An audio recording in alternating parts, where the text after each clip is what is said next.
ലോറിയിൽ ലോഡ് കയറ്റാൻ മാത്രമല്ല, വളയം പിടിക്കുന്നു വിചാരിച്ചാലേ അതൊരാളുടെ ദേഹത്തൂടെ കയറ്റി ഇറക്കാനും മടിക്കില്ല.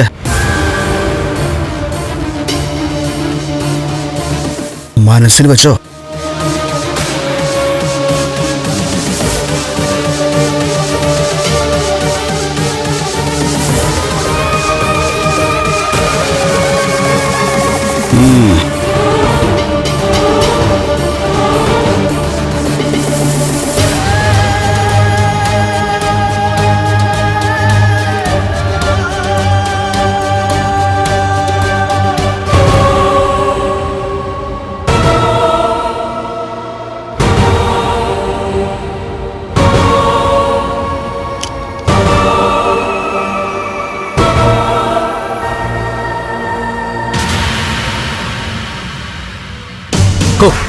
ഇത് വല്ലാത്തൊരു അവതാരമാണല്ലോ മാഡം.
എന്താ അയാൾ സംസാരിച്ചത്?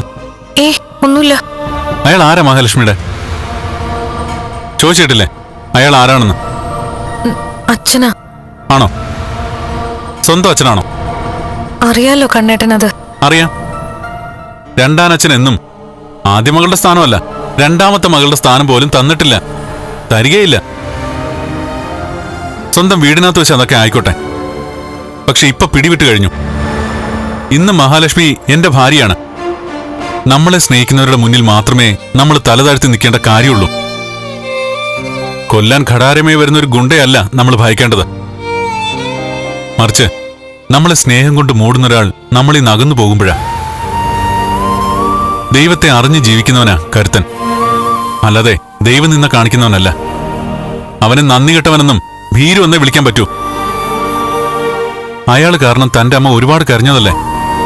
അതൊക്കെ താൻ കണ്ടതല്ലേ? അതുകൊണ്ടാണ് ഇനിയത് വേണ്ടാന്ന് പറഞ്ഞത്. അയാളുടെ പ്രകടനമൊക്കെ ഞാൻ ഇവിടെ നിന്ന് കാണുന്നുണ്ടായിരുന്നു. നാളെ മുതൽ എനിക്കിപ്പോ ഇങ്ങോട്ട് വരണ്ടാന്ന് പറയാൻ അയാൾക്ക് എന്താ അധികാരമുള്ളത്? ഇതെന്റെ സ്ഥാപനമാണ്. ഇവിടെ ആരൊക്കെ വരണമെന്ന് ഞാനാ തീരുമാനിക്കുന്നത്. ഞാൻ കഴിഞ്ഞാൽ അല്ലെങ്കിൽ എനിക്കൊപ്പം ഇവിടെ അധികാരമുള്ള ആളാ താൻ. അതുകൊണ്ട് എന്റെ ആബ്സൻസിൽ ഈ കമ്പനി നോക്കേണ്ട ആളാണ് താൻ. എന്താ ഞാൻ പറഞ്ഞു മനസ്സിലായില്ലേ മഹിക്ക്? മനസ്സിലായി. എന്നാ താൻ തന്റെ ഇടമുള്ള പെൺകുട്ടികളെ പോലെ തല ഉയർത്തിപ്പിടിച്ച് നിൽക്കാൻ നോക്ക്.